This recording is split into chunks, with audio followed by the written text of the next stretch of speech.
जय हिंद साथियों, मैं शिवान स्वागत करता हूं आपका आपके अपने चैनल में। जुड़ते हैं आपसे एक और वीडियो के माध्यम से। और इस वीडियो में हम लोग सीखने वाले हैं हिंदी टॉपिक के अंतर्गत हिंदी सब्जेक्ट को सीखेंगे। और हिंदी सब्जेक्ट में हम लोग वाक्य शुद्धि प्रारंभ की थी। वाक्य शुद्धि का पार्ट 2 होगा आपका, और इसमें आपका वाक्य शुद्धि के सारे प्रकार कंप्लीट हो जाएंगे। और नेक्स्ट वीडियो में हम लोग खूब सारी प्रैक्टिस कर लेंगे, जिससे हमारे इससे संबंधित क्वेश्चन आपके कभी भी गलत ना हो। तो चलिए दोस्तों, स्टार्ट करते हैं। पूरा वीडियो ज़रूर देखिएगा। और तो सबसे पहले हम लोगों ने पिछले दिनों में पढ़ा था कि विशेषण संबंधित, सर्वनाम संबंधित, संख्या संबंधित जो भी हमारी समस्याएं होती हैं वो सभी हम लोगों ने कंप्लीट की थी। आज हम लोग देखेंगे क्रिया संबंधी। तो अगला हमारा पार्ट जो है वो क्रिया संबंधी। आपकी इसमें समस्याएं होती हैं, अशुद्धियाँ होती हैं। तो चलिए, किस तरह की अशुद्धियाँ होती हैं ये हम लोग देखेंगे और उनको हल भी करेंगे।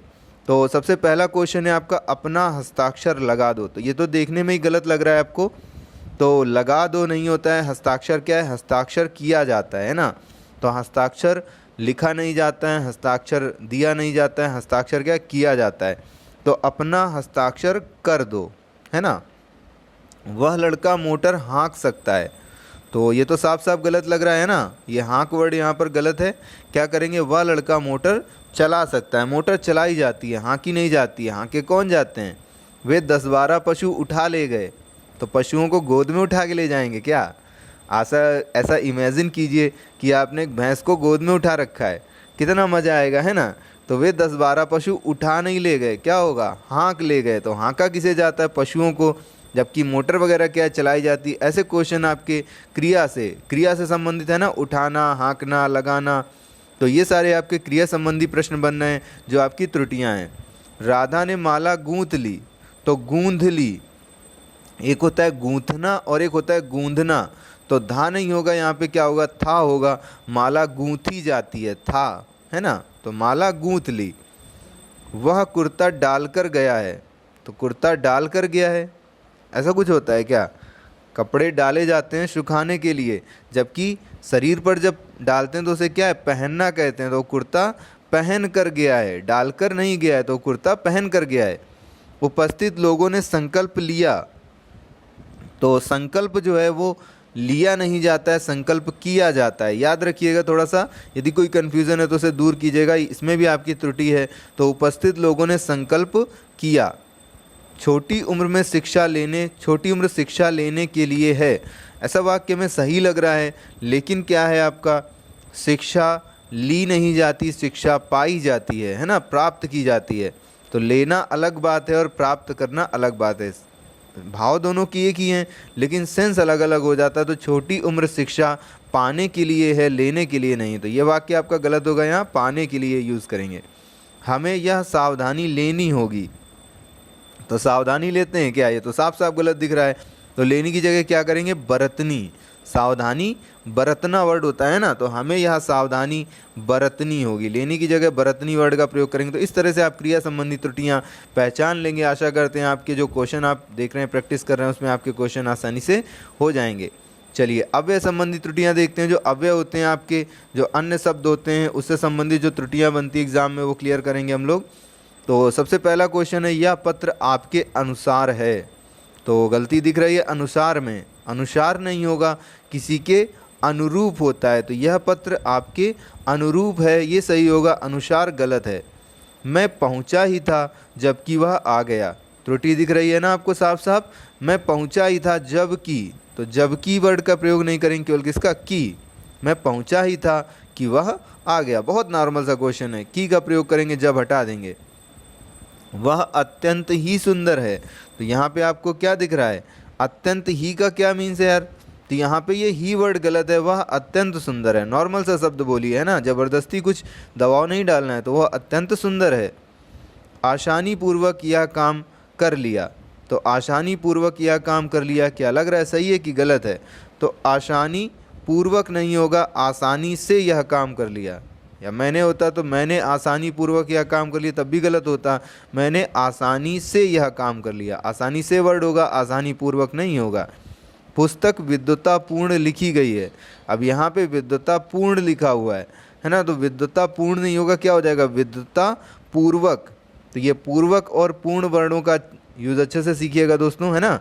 तो पुस्तक विद्वतापूर्वक लिखी गई है। जबकि आसानी से यह काम कर लिया गया।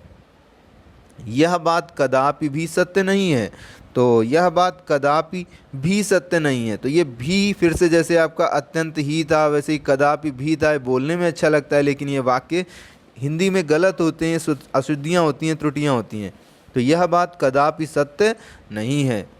शनैः उसको सफलता मिली, तो ये वर्ड है आपका क्या यूज़ होता है, शनैः शनैः उसको सफलता, धीरे धीरे उसको सफलता मिली, तो शनैः शनैः वर्ड का यूज़ करेंगे, 2 बार यूज़ होगा शनैः शनैः। एकमात्र 2 उपाय है, ये कौन सी बात हुई, या तो लिखो एकमात्र उपाय है, 2 हैं तो फिर क्या होगा, केवल 2 उपाय हैं, तो एकमात्र वर्ड का प्रयोग नहीं करेंगे, केवल 2 उपाय। एकमात्र जब केवल एक ही चीज़ हो, तो 2 हैं तो केवल 2 उपाय। तो इस तरह से आपकी अव्यय संबंधी त्रुटियाँ हो जाएंगी।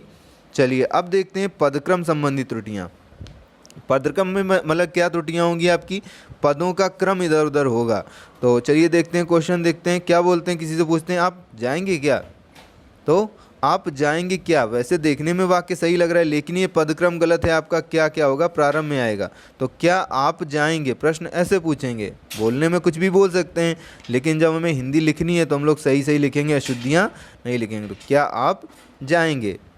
भीड़ में पटना के 4 व्यक्ति भी थे, तो वाक्य क्या लग रहा है, सही है गलत है, तो ये वाक्य आपका क्या है, बिल्कुल सही है, इसमें कोई त्रुटि नहीं है। क्योंकि हम जब लिख रहे थे इसको तो गलत लिखने की आदत कम है, तो गलत लिखने के बजाय इसको सही लिख गए। यहाँ पे जो वाक्य था आपका, भीड़ में 4 पटना के व्यक्ति भी थे, ऐसा वाक्य था आपका। तो 4 पटना के मतलब जिसके लिए जो वर्ड यूज़ करेंगे उसी के पास यूज़ करेंगे, है ना।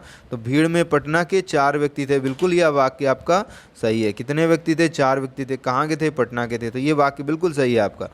छात्रों ने मुख्य अतिथि को एक फूलों की माला पहनाई, तो यहाँ पर देखिए एक फूलों की, तो फूल कितने हैं, बहुत सारे, एक तो है नहीं, एक क्या पहनाई, माला पहनाई। तो यहाँ पे जो एक शब्द है किसकी विशेषता बता रहा है, माला की बता रहा है ना।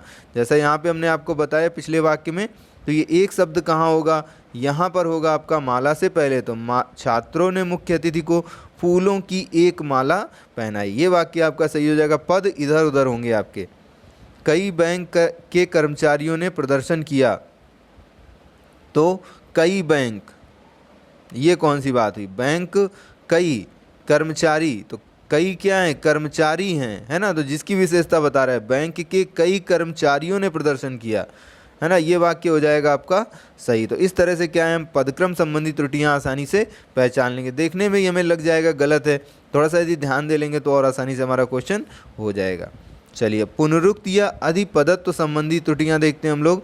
तो कुछ वाक्य ऐसे होते हैं जो ज़बरदस्ती बोले जाते हैं लेकिन लिखे गलत होते हैं, अशुद्धि माना जाता है उसे। जैसे वो वाक्य हम लोग देख लेते हैं काफ़ी सारे, बशर्ते की, तो बशर्ते के साथ कीवर्ड का प्रयोग नहीं करेंगे, या तो सीधे सीधे बशर्ते यूज़ कीजिए, या फिर शर्त है कि, है ना। दरअसल में, तो दरअसल में बोलने में अच्छा लगता है लेकिन गलत है आपका, दरअसल कंप्लीट वर्ड है, या तो दरअसल बोलिए या असल में बोलिए। इसी तरह के वर्ड हैं आपके दर हकीकत और फ़िलहाल, तो दर हकीकत में, फ़िलहाल में, तो ये आपके वाक्य गलत हो जाएंगे। तो फ़िलहाल यूज़ कीजिए, दर हकीकत यूज़ कीजिए। बावजूद भी, फिर से देखिए दबाव डालने के लिए भी यूज़, लेकिन ये आपका सही वाक्य क्या होगा, बावजूद। शैशव अवस्था, तो शैशव ऑलरेडी यूज़ होता है आपका उस अवस्था के लिए, तो शैशव के साथ अवस्था वर्ड का यूज़ करना गलत है। तो या तो शैशव बोलिए या फिर शिशु अवस्था बोलिए, है ना। मध्यकालीन युग, तो काल का ऑलरेडी मीन्स होता है युग, तो फिर युग का यूज़ करना यहाँ पे क्या है आपका, अधिपद मतलब पुनरुक्ति है, तो ये गलत है आपका। सही वर्ड क्या होगा, मध्यकाल या फिर मध्य युग, इनमें से कोई एक वर्ड यूज़ कीजिए। यौवनावस्था, तो यौवनावस्था, फिर से यौवन ऑलरेडी एक अवस्था है, तो फिर अवस्था वर्ड का इसके साथ यूज़ नहीं करेंगे, या तो केवल यौवन यूज़ कीजिए या फिर युवा अवस्था प्रयोग कीजिए वाक्य। महिला लेखिका, तो या तो लेखिका ऑलरेडी महिला का वर्ड है तो महिला का प्रयोग नहीं करेंगे, है ना। तो क्या हो जाएगा, तो केवल लेखिका वर्ड हो जाएगा, या फिर अगर महिला यूज़ करना चाहते हैं तो महिला लेखक वर्ड का यूज़ करेंगे। तो महिला लेखक लिखना गलत नहीं होगा और महिला लेखिका लिखना गलत होगा, या फिर लेखिका का यूज़ कीजिए केवल। नौजवान युवक, तो नौजवान का ऑलरेडी मीन्स हो जाएगा युवक, जो युवा हो, तो फिर नौजवान के साथ युवक वर्ड प्रयोग नहीं करेंगे, या तो नौजवानों वर्ड यूज़ कीजिए या फिर युवकों शब्द का प्रयोग कीजिए। आपका भवदीय देखने में बड़ा प्यारा लगता है, लेकिन गलत है ये आपका। क्या है, केवल या तो आपका प्रयोग कीजिए या फिर भवदीय प्रयोग कीजिए, दोनों शब्दों का प्रयोग ये आपकी हिंदी में अशुद्धि मानी जाएगी। प्रातःकाल के समय, तो अक्सर हम लोग ये शब्द यूज़ करते हैं, लेकिन आपका ये गलत है। तो प्रातःकाल का अर्थ ही होता है का समय, है ना, सुबह का समय। तो या तो प्रातःकाल प्रयोग कीजिए या प्रातः समय प्रयोग कीजिए, प्रातःकाल के समय शब्द का प्रयोग नहीं करेंगे। ये सब आपका पुनरुक्ति में आता है। अधिकांश भाग, तो अधिकांश मीन्स पहले से ही पता चल गया कि पूरा का पूरा, ज़्यादातर, तो भाग का प्रयोग करना यहाँ पे गलत है। तो या तो अधिकांश प्रयोग कीजिए या फिर अधिक भाग का प्रयोग कीजिए। परस्पर एक दूसरे से, परस्पर का अर्थ ही होता है एक दूसरे से, तो फिर इसके साथ एक दूसरे से ये प्रयोग करना क्या हो जाएगा, गलत हो जाएगा। तो यहाँ पे या तो आप परस्पर शब्द का प्रयोग कीजिए या एक दूसरे से शब्द का प्रयोग कीजिए। तो ये आपके पुनरुक्ति संबंधित त्रुटियाँ हो गई, जिनमें आपके कुछ शब्द ज़बरदस्ती दबाव डालने के लिए प्रयोग किए जाते हैं, देखने में अच्छे लगते हैं लेकिन वास्तव में वो गलत होते हैं। इनकी प्रैक्टिस अच्छे से कर लीजिए दोस्तों, अगले वीडियो में आपको प्रैक्टिस और अच्छे से कराई जाएगी। सीता नित्य गीता को पढ़ती है, तो सीता नित्य गीता को पढ़ती है, तो गीता को लग रहा है ना आपको गलत है, तो सीता नित्य गीता पढ़ती है, को प्रयोग शब्द का प्रयोग यहाँ नहीं करेंगे। को क्या है, अधिक पदत्व है, अधिक पदत्व है, ज़्यादा है ये। माली जल से पौधों को सींच रहा है, तो माली सींच रहा है, तो फिर क्या है आपका यहाँ पे जल से का क्या मीन्स है, सींचा किससे जाता है, पानी से ही जाता है, पेट्रोल या उससे तो सींचेगा नहीं, है ना। तो यहाँ पे जल से का वर्ड जो शब्द है वो गलत है। तो माली पौधों को सींच रहा है, ये अपने आप में एक संपूर्ण अर्थ है, जल से का यहाँ पे प्रयोग नहीं होगा। उसने गुप्त रहस्य प्रकट कर दिया, तो भैया रहस्य कैसा होता है, क्या खुला रहस्य होता है क्या, तो यहाँ पे गुप्त का प्रयोग करना क्या है, गलत है, यह आपका अधिक पदत्व है। उसने रहस्य प्रकट कर दिया। मानव ईश्वर की सबसे उत्कृष्टतम कृति है, तो सबसे उत्कृष्टतम, सबसे निकृष्टतम, जब भी आपका क्या हो, ये जो आपके सबसे अधिक वाले शब्द होते हैं तो इनके साथ सबसे वर्ड का प्रयोग नहीं करें, क्योंकि ये अपने आप में एक संपूर्ण अर्थ देते हैं। तो मानव ईश्वर की उत्कृष्टतम कृति है, निकृष्टतम कृति है ना, ऐसा कुछ भी बोल सकते हैं। तो इन शब्दों के साथ सबसे का प्रयोग नहीं करते हैं, हमेशा याद रखिएगा, ऐसे क्वेश्चन आपके अक्सर बनते रहते हैं। चलिए लास्ट में हम लोग आते हैं शब्द ज्ञान संबंधित कुछ अच्छी सी त्रुटियां सीखते हैं, और इसी के साथ आपका क्या होगा, ये वीडियो कंप्लीट हो जाएगा। तो चिड़ियाँ गा रही हैं, अच्छा लगता है ना, चिड़ियाँ ही तो गाती हैं, लेकिन चिड़िया गाती नहीं हैं। चिड़ियों को कौन सा वो सारे गामा पा आता है ना जो सुरलय में गाएंगी, चिड़ियाँ क्या करती हैं, चहकती हैं। तो चिड़ियाँ चहक रही हैं, चिड़ियाँ गाती नहीं हैं। सोहन नित्य दंड मारता है, तो डंडा मारता होना चाहिए था, है ना, या फिर और कुछ होना चाहिए था। दंड क्या होता है आप जानते हैं ना, उठक बैठक जो होती है, कसरत होती है, तो दंड मारी नहीं जाती, दंड पेली जाती है ना, किसी भी पहलवान से आप पूछ सकते हैं। तो सोहन नित्य दंड पेलता है, यहाँ पे मारता वर्ड गलत होगा, दंड पेलना होता है, तो दंड पेलता है। कर्मवान व्यक्ति को सफलता अवश्य मिलती है, तो कर्मवान व्यक्ति, तो यहाँ पे कर्मवान शब्द नहीं होगा, क्या हो जाएगा, कर्मवीर व्यक्ति हो जाएगा। कर्मवीर व्यक्ति को सफलता मिलती है, कर्मवान शब्द प्रयोग नहीं होगा।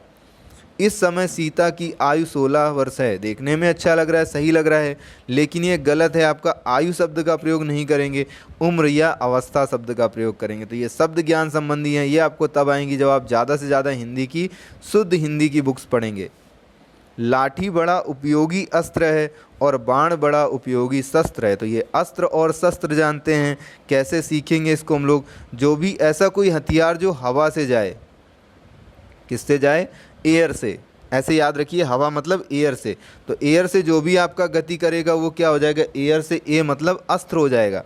और जो हाथ से चलाया जाए, हाथ में पकड़ के चलाया जाए, हाथ से टच रहे, तो वो क्या होगा, आपका शस्त्र होगा। तो बस एयर से जान लीजिए, एयर से अस्त्र, तो दूसरा क्या हो जाएगा, शस्त्र। तो लाठी क्या है, आप फेंक के मारते हैं, हाथ से चलाते हैं, कैसे चलाते हैं, तो लाठी ज़्यादातर हाथ से ही चलाई जाती है, तो फिर ये क्या होगा, अस्त्र नहीं होगा, ये क्या हो जाएगा, शस्त्र हो जाएगा। और बाण आप कैसे चलाते हैं, हाथ में पकड़ के नहीं चलाते हैं, इसको आप क्या कर देते हैं, धनुष से चला देते हैं, और ये हवा में जाता है और आदमी के घुस जाता है ना। तो ये बाण क्या है आपका, हवा में चलने वाला, मतलब क्या है, ये एक अस्त्र है। तो बाण बड़ा उपयोगी अस्त्र है, जबकि लाठी बड़ा उपयोगी शस्त्र है। समझ में आ गया होगा दोस्तों आपको। वह नित्य गाने की कसरत करता है। वाह क्या बात है, गाने में इतनी मेहनत है कि वो गाने के लिए क्या कर रहा है, कसरत कर रहा है। तो गाने के लिए कसरत नहीं की जाती, क्या किया जाता है, रियाज़ किया जाता है, अभ्यास किया जाता है। तो वो नित्य गाने का रियाज़ करता है या का अभ्यास करता है। रमेश की सौभाग्यवती पुत्री का विवाह कल होगा। वाह क्या बात है, फिर तो पार्टी मिलेगी। लेकिन सौभाग्यवती वर्ड नहीं होता है, क्या शब्द होता है आपका, सौभाग्यकांक्षिणी। तो रमेश की सौभाग्यकांक्षिणी पुत्री का विवाह कल होगा। इस तरह से आपके ये टॉपिक कंप्लीट होगा। अब इसकी हमें प्रैक्टिस बची हुई है, तो नेक्स्ट वीडियो में आपकी प्रैक्टिस करा दी जाएगी। यदि आप कर लेते हैं तो कोई बात नहीं, यदि आप प्रैक्टिस चाहते हैं तो कमेंट कीजिएगा दोस्तों, उसके बाद ही हम नेक्स्ट वीडियो बनाएंगे। वीडियो देखने के लिए बहुत बहुत धन्यवाद। वीडियो अच्छा लगा तो फिर पसंद कीजिए और टिप्पणी कीजिए कैसे लग रहे हैं आपको हमारे वीडियोस। और साथ ही साथ यदि आप कोई टॉपिक चाहते हैं किसी भी सब्जेक्ट में तो उसके लिए कमेंट कीजिए आप, वो वीडियो बहुत जल्दी बना के आपके लिए अपलोड किया जाएगा दोस्तों। जय हिंद साथियों।